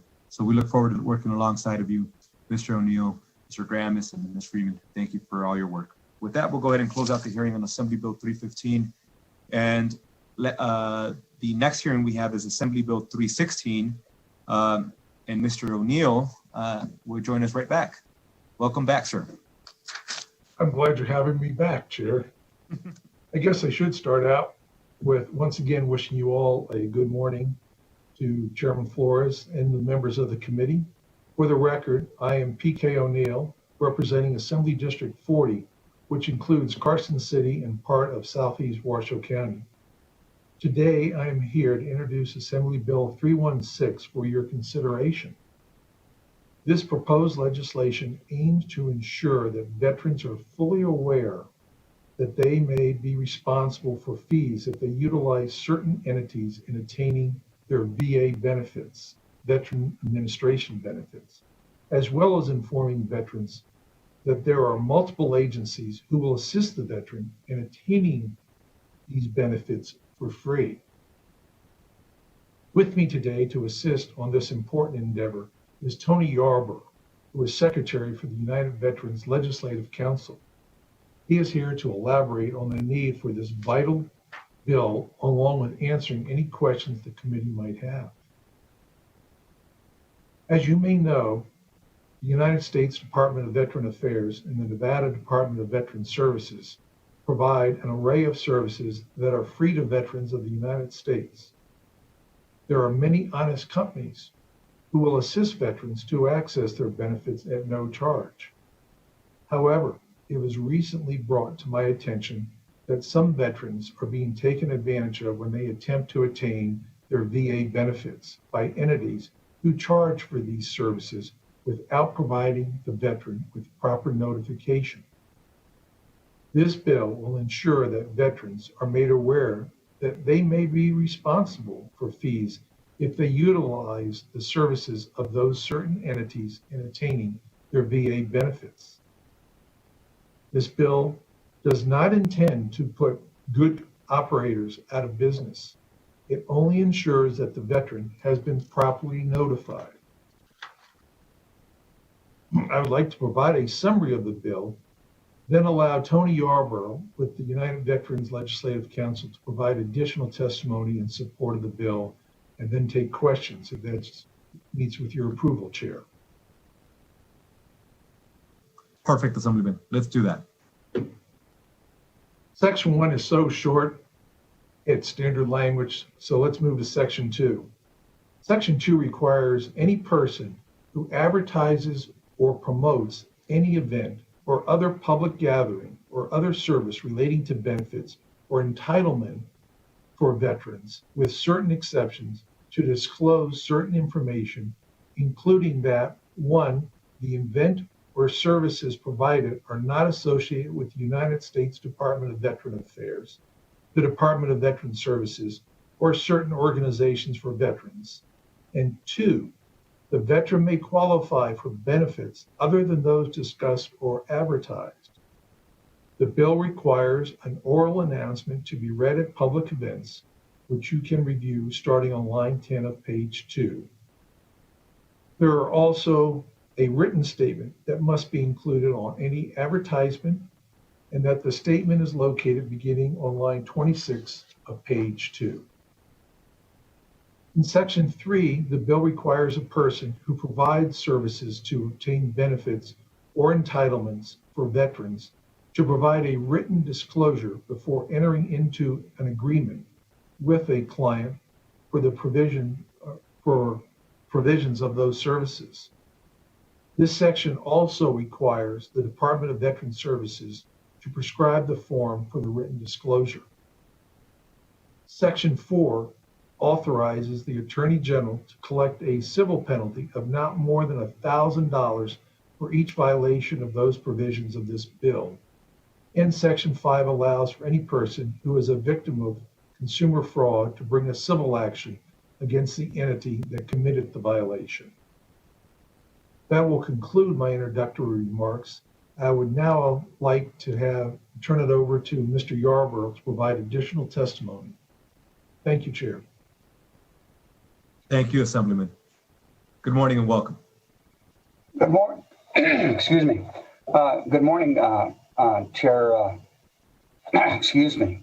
Flores and Vice Chair Torres, and of course, thank you so very, very much, Assemblyman O'Neill, for bringing this bill forward. This is one of the true veteran bills that you will come across that was been collated, if you will, by a large handful of veterans and a lot of supporters. For the record, my name is Tony Yarborough. I represent nearly 9,000 members of the Veterans of Foreign Wars in the Department of Nevada. I also represent close to 500,000 members of the United Veterans Legislative Council as an officer and the past chairman. United Veterans Legislative Council is an organization of all veterans organizations throughout the state of Nevada. That includes all veterans, active duty military, National Guard families, and advocates statewide. And of course, had we been in chambers, I would probably have a sea full of hats behind me, but in this case, we're going to make do with what we have. I'm sure that many of you have veterans in your family history. I know some of you are veterans and have direct experience in active duty military service. So all I'm asking as we go through this, as we move forward, please remember them, the sacrifices that all the families made, and the commitment to serve our country, and how proudly you support them. AB 316, basically, as it started out, is simply an act for veterans to require disclosure of certain information concerning events and services. Let's start out with this. I need to give you kind of a primer so you understand where the foundation of this is. Upon entering the military or in service to the Department of Defense for the DoD, U.S. government assumes all responsibility for each person. That assumes the responsibility for all levels. If everybody's familiar with Maslow's hierarchy of man, the basic psychological and self-fulfillment, which is essentially their entire life and well-being. If a veteran or eligible DoD member sustained some injury or condition that was initiated by military service or DOD, it's called service-connected disability if, of course, it's recognized by successful award through the U.S. Department of Veterans Affairs. If awarded, the benefits include a disability rating of 0 to 100% and are followed by monetary implementation of 10% or greater. Benefits provided are intended to make the injured or disabled person whole if possible, and that frequently includes monetary compensation that can range from hundreds to thousands of dollars per month, in addition to healthcare services, education, vocational rehabilitation, in-home healthcare, and pensions. Many of these services are fully covered by the VA.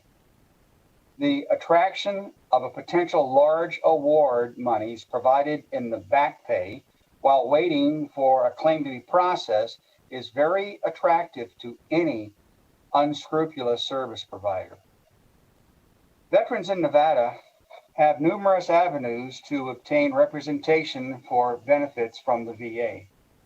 The Nevada Department of Veterans Services and VA accredited service officers, veteran service officers, we call them VSOs, and agents or attorneys are well versed in representing veterans or assisted in filing for health care or other benefits for the VA. The process for filing the benefits can take many months and even take years to resolve. Moreover, there can be more than one claim in process simultaneously, or if denied, it can be reprocessed with new findings. The state of Nevada has nearly 2,500 veterans living here in the state and over 112,000 veterans enrolled in the VA system, with over 50,000 receiving disability compensation.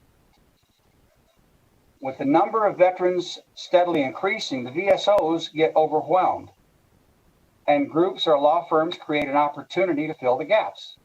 Unlike VSOs, who are typically nonprofits and have the funding to hire representatives to help veterans file claims at no cost, other groups operate with the only funding coming from the veterans receiving their benefits. Anytime that there's a reduction of force from a particular military campaign or war, there is a surge in disability claims in addition to aging veterans, increases in routine discharges from active duty, reserves, and National Guard. As normally expected, this has caused other groups seeking to represent veterans in filing for benefits. These groups, including law firms that operate independently, have not been accredited by the VA, and some charge veterans a percentage of their monetary compensation. This practice has been noticed and needs to be reviewed for legality, as the VA Office of the General Counsel states there are statutory restrictions against fees charged for VA representation. Matter of fact, there's actually been a combination of, what am I trying to think here? There's been a combination of situations where the National Attorneys General Training and Research Institute has detailed this with the predatory practices of VA claims representation.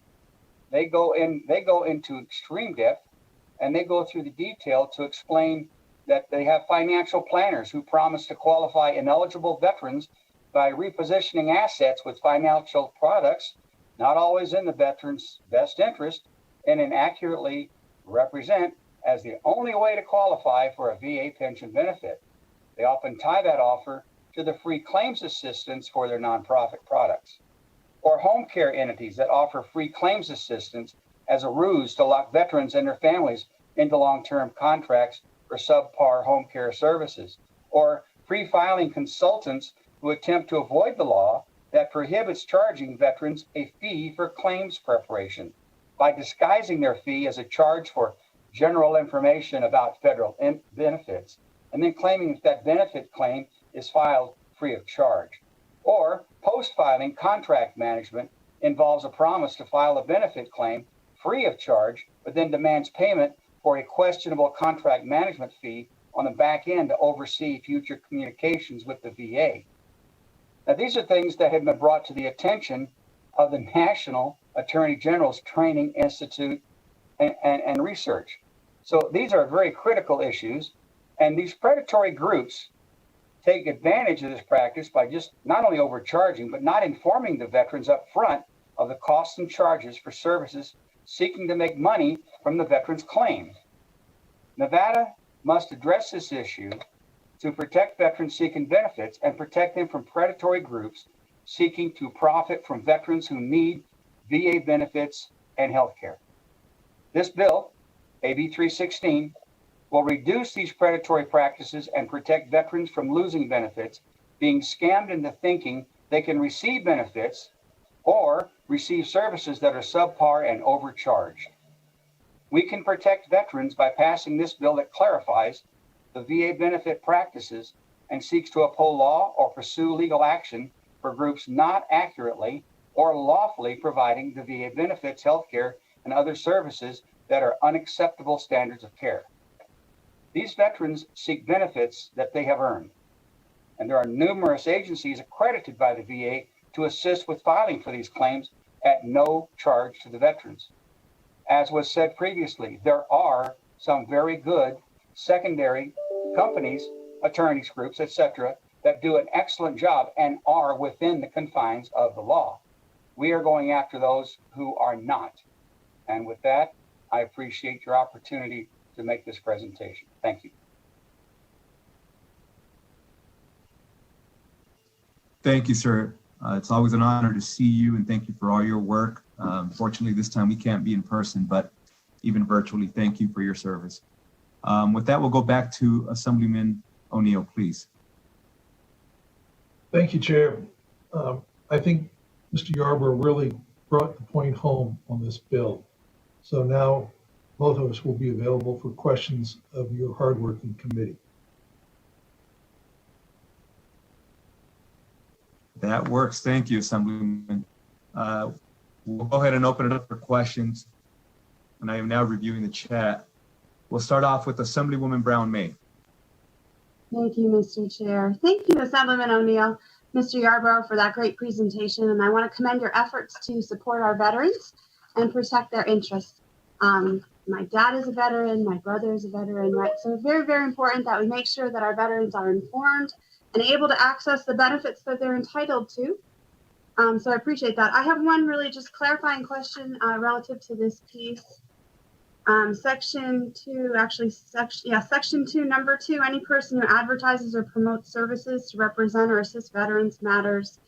And then it goes on to identify the written disclosure, which is really well done, in my opinion. I don't see in here anywhere that there's an identification of perhaps a nonprofit organization or a bona fide 501c3 that would provide benefits, assistance to veterans at a no fee, right? And so I completely understand your presentation is really to eliminate the bad actors out there.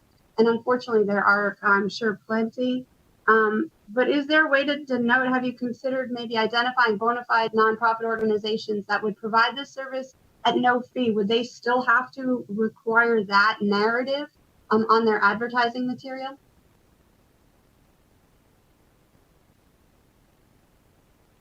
Assemblywoman Brown-May, that's an outstanding question that I hadn't thought of. I agree. And I think I'll ask Mr. Yarborough for any comments or thoughts he may have on it initially. Thank you, Assemblyman, and thank you very much, Assemblyman May, for the very, very pressing question. It's excellent.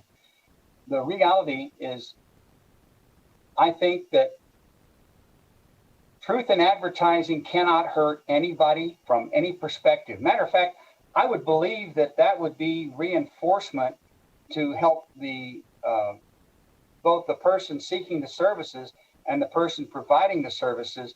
Only builds trust between the two parties. So I don't see where it would matter that we try to either, carve out something uniquely there. I think it's better that we spread the word and be as transparent as we possibly can. Thank you, Mr. Yarborough. Thank you, Assemblyman. Thank you, Assemblywoman. Next, we'll go to Assemblywoman Anderson. Thank you, Mr. Chair, and thank you, Assemblymember O'Neill, for bringing this forward. You and I have talked about it a few times. My question has to do with Section 4. So the last page, page 4. Why is the amount so small for those individuals who make a decision to prey upon our veterans? I just feel that $1,000 feels like a very small amount for our Attorney General to be able to utilize up to $1,000. So I was just wondering why it's such a small amount as opposed to a higher penalty. Thank you, Assemblywoman Anderson. I know we've talked about this before, and I'll be honest, I'm willing to go to a higher amount. And speaking with Mr. Yarborough and others prior, we just sort of settled on $1,000. I am more than willing, though, to go to whatever amount the group feels would be appropriate. And I guess I should throw in reasonable. But Mr. Yarborough, would you like to make a comment? Yes, sir, I would. Thank you again. Tony Yarborough for the record.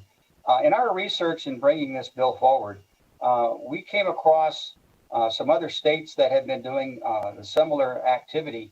And one state had it so high as $10,000 for the first incident. But we also found out that for whatever reasons, they found an alternate way to skip around the law. So if we make the initial penalty at a lower level, we have probably a greater opportunity of catching the bad actors at least once, if not more often. So that was one of the reasons why we didn't elevate that cost. But I can tell you with my conversations with the Attorney General, they're extremely serious about this, and they're very willing to do whatever we would like to do. Thank you. Thank you. Greatly appreciate that answer. Thank you, Assemblywoman. Next, we'll go to Madam Vice Chair. Thank you, Chair, and thank you, Mr. Yarborough and Assemblyman O'Neill for the presentation. I appreciate this legislation. I think it's excellent for our organizations to be transparent about the services they do and don't provide. I'm just wondering if there's been any concerns, though, that the statement is a little too long. I'm thinking of like a radio having an announcement that's 30 seconds, and having to read all of this text is going to be the majority of that announcement of that event. Additionally, like as someone who organizes a lot of events, like having this entire statement on a flyer is also going to be hard, or the text is going to be so small that like you're not going to be able to read it. So I'm just wondering if there possibly was like any consideration for kind of condensing that a little bit more, so some clear statement, because I'm looking at the term advertisement, it includes all of that. And I'm not opposed to that. I'm just thinking the statement is probably too long for those types of media forms. Thank you, Vice Chair Torres, for the question. I can understand your position. I think the first thought I have is our own Assembly Clerk when she's reading our bills. We all can chuckle at. She does it quite eloquently and quite quickly. So that, to me, addresses that radio or the announcement parts. The other part on advertising, and Mr. Yarborough may have a different or comment on this, but to me, I want to make sure the veteran, whether young, old, fully cognizant mentally, or with a disability, understands what is being discussed. I regularly get emails and letters asking me to attend various functions, saying how they're going to help me beat taxes, ensure that my children not only get my inheritance, but my neighbor's inheritance, etc. And they do it in such a refined manner that I really see where some people can get, and I've been contacted by some that do get absorbed into this without really the full realization. So that's why we went, I will admit, with this lengthy statement. I will say, naturally, for the good of the cause, I would be receptive if you have any ideas on shortening it. And that would be my answer. Mr. Yarborough? Yes, Tony Yarborough for the record. Assemblyman O'Neill, you're absolutely right. I mean, that's exactly what takes place. Something that's significant here is that we arranged this language in cooperation with the Nevada Department of Veterans Services. It's always easier to say NDVS, but it's their team that came up with this language with their own personal experience in having to deal with VSO issues like this. So they're the ones that came up with this draft language that is apparently satisfactory to that entire team. And that's why we have the language the way we do. So I can appreciate the fact that, yes, from a 10-second radio spot, this would not work. I get it. But then again, a 10-second radio spot is not going to include hardly anything anyway. It's just telling you who the name is. So if you look at a 20-second spot, you might get a phone number in there as well. A 30-second spot, you might get a little bit more information. But the reality is that when you're going to sign documents are placed in front of you, that language, that transparency needs to be front and center. I hope that answers your question. So thank you. And I appreciate the response. So this kind of came up, but if you look at page 3, line 2, it says that it would have to appear in the same typeface and font as the largest use of the term veteran. For advertising purposes, that would be like nearly impossible. Like that would be the entirety of the flyer, right? So I think that perhaps that section would be worth removing. And I would still considering finding and perhaps consulting with legal if there would be like a shorter way to condense the statement that still meets the intent of the organizations. Because like I said, I mean, advertising slots are really short and you still want to make sure that the information is very clear, or even like referring them to a website or something. I just think that if we can condense that, it's going to help us meet the intent of the legislation, which is so that veterans understand the services that are not available with this event. So I just think we should consider a much shorter statement, and then perhaps this statement in written text, but then allowing for a much smaller typeface, because that would be the entire size of the flyer.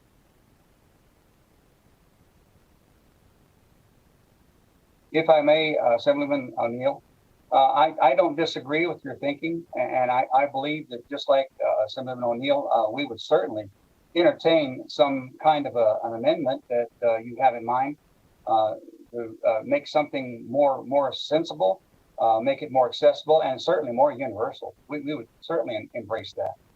Thank you.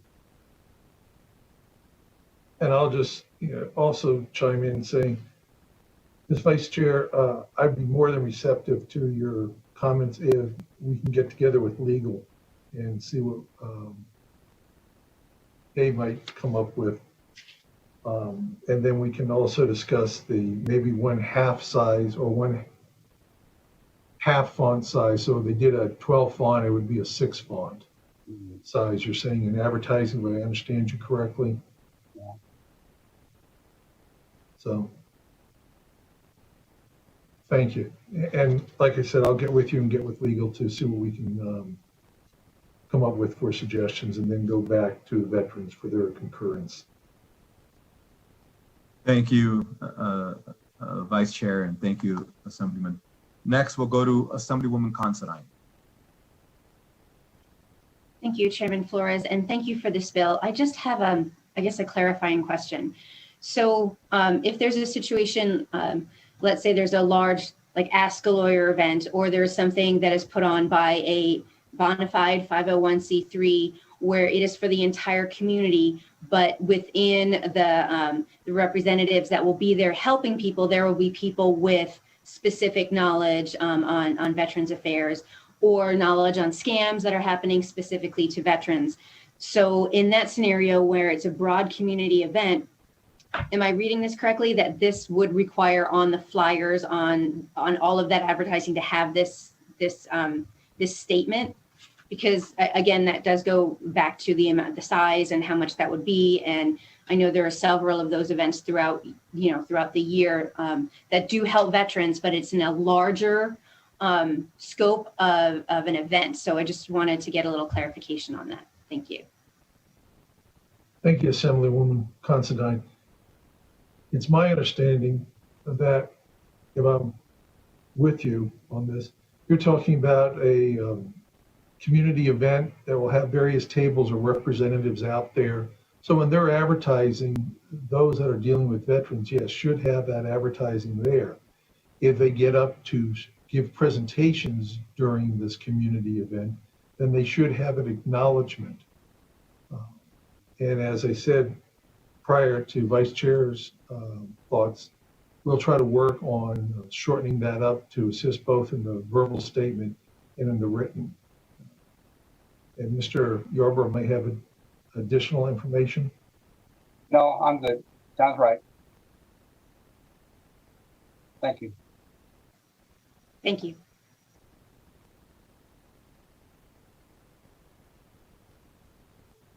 All right, thank you, Assemblyman, and thank you, members, for all your questions.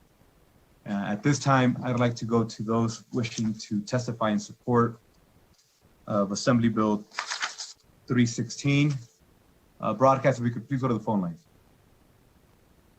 To testify in support of Assembly Bill 316, please press star 9 now to take your place in the queue.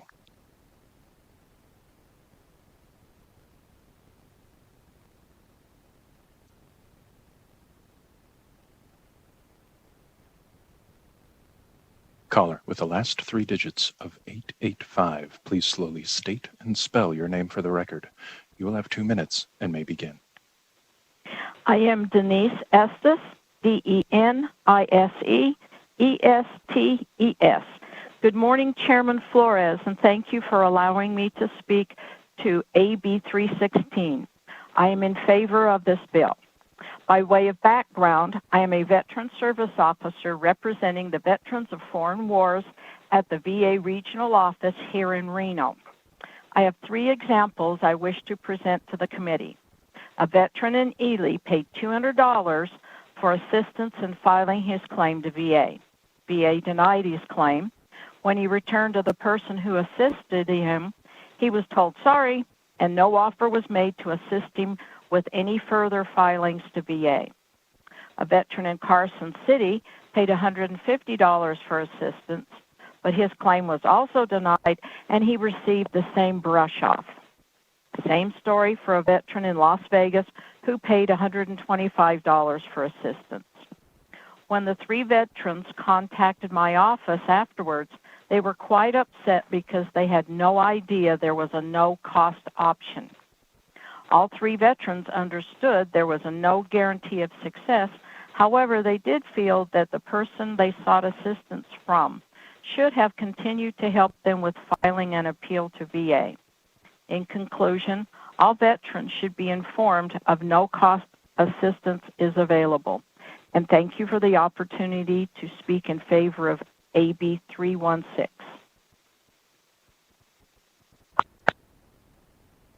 Thank you for joining us this morning. Next caller wishing to testify in support of Assembly Bill 316. Caller with the last 3 digits of 346, please slowly state and spell your name for the record. You will have 2 minutes and may begin. Good morning, Chair Flores and committee members. For the record, my name is Reverend Michael Willoughby. I am the Technical Director for Battleborn Progress. Speaking on behalf of our organization, we're proud to be here today to support our veterans community and support AB 316. It's critical that we protect our veterans from bad actors. As we've seen time and again in a post-World War or post-9/11 era, organizations such as the Wounded Warrior Project, Twitter accounts such as Code of Vets, and even twice impeached former President Trump can and will use the prospect of helping vets to provide cover for their own sleaze and greed. It's disgusting, and if we can take action to stop it, it's our duty on their behalf to do so.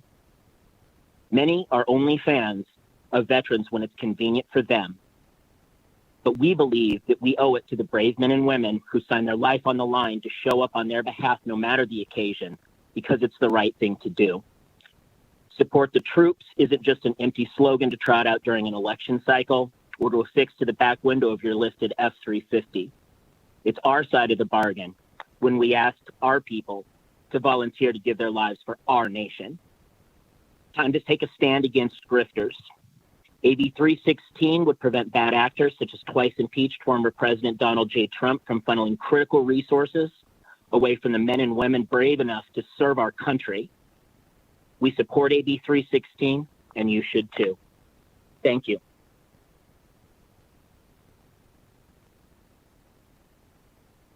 And thank you for joining us this morning. We'll continue with support for Assembly Bill 316. Chair, there are no more callers in support at this time.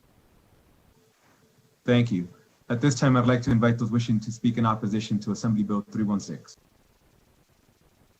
To testify in opposition to Assembly Bill 316, please press star 9 now to take your place in the queue.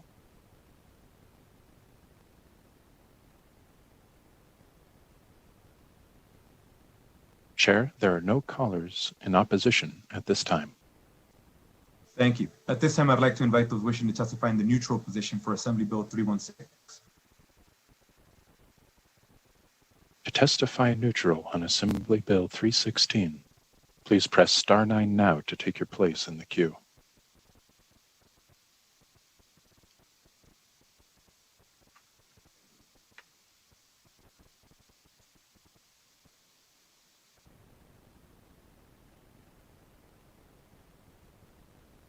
Caller with the last 3 digits of 997, please slowly state and spell your name for the record.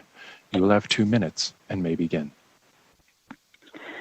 This is Kat Miller. I spell Katmiller, Director, Nevada Department of Veteran Services. And Mr. Chair, members of the committee, I'm calling in today because I'd like to comment that Nevada Department of Veteran Services can prescribe a form for written disclosure as defined in Section 3, Paragraph 2 of AB 316. I'd also like to say there are many cases of veterans paying for assistance in filing VA veterans benefits claims when quality free services are available from both the state and from U.S. Department of Veterans Affairs accredited veteran service organizations. And while paying for these services is certainly the veteran's right, it would be ideal if they understood their option for free assistance. The last thing I want to say is it was mentioned that NDVS provided some language. The language provided was derived from public laws in other states, and we would certainly be glad to assist a sponsor or others in any amendments that would adjust the language to make it more palatable. And that's all I had, sir. Thank you, and thank you. I appreciate you joining us this morning, as always. We'll go to the next caller wishing to testify in the neutral position for Assembly Bill 316. Chair, there are no callers in neutral at this time. Thank you. At this time, we'll come back to Assemblyman O'Neill. Any closing remarks you may have? Thank you, Chair. With your authorization or approval, I'd like Mr. Yarborough, if he has any, and then I'll conclude. Please. Thank you, Mr. Chair. Thank you, Vice Chair Torres, and thank you very much, Assemblyman O'Neill. Specifically, I believe that this is one bill that is actually a bill from the veterans for the veterans.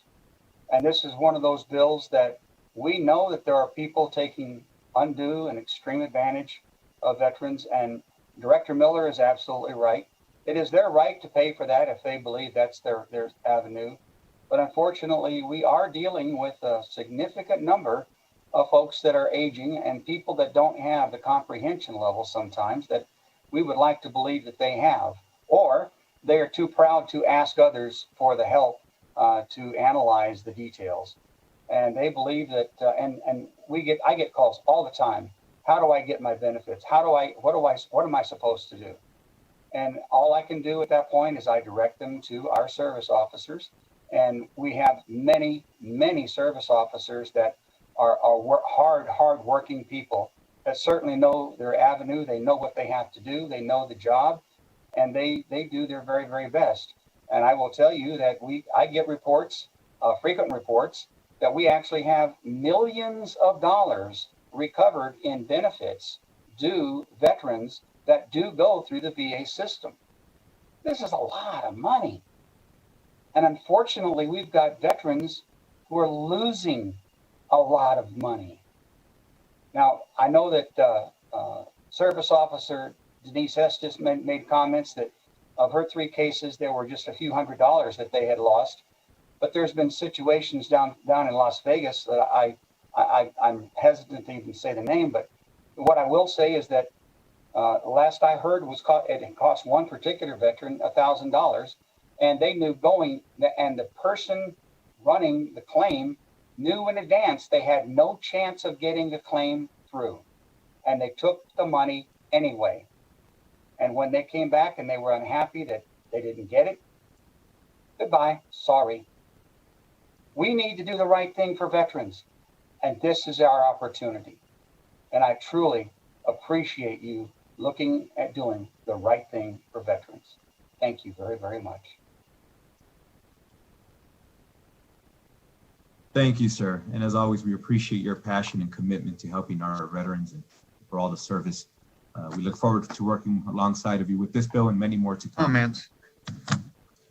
Assemblyman Anderson, please. Mr. Chair, I thank the sponsor of the bill, but one thing I'd like to say is I think one of my colleagues was correct. The bill should be changed to say 1,000 to up to 10,000 or something, because $1,000 that might be nothing to these guys. That's all I got to say. Thank you. Thank you, Assemblyman. And we'll come back to Assemblyman O'Neill. Thank you, Chair, and thank you, Mr. Ellison, for your comments. There's a smile on my face because I may not have even been saying 10,000 was enough.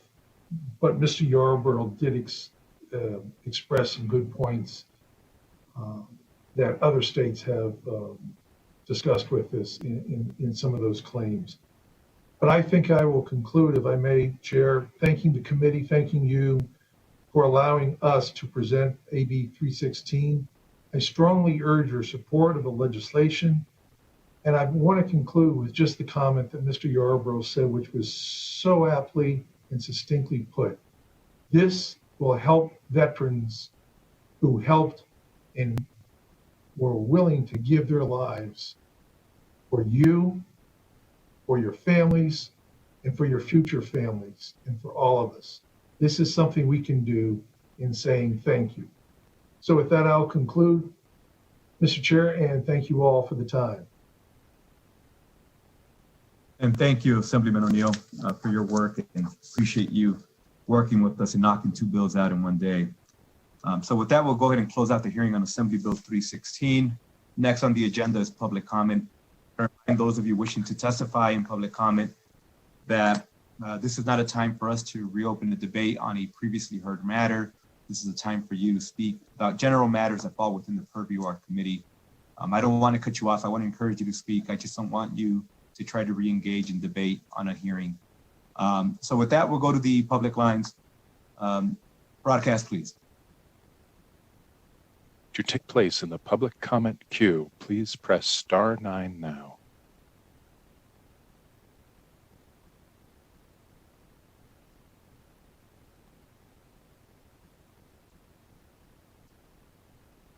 Chair, the public line is open and working, but there are no callers at this time.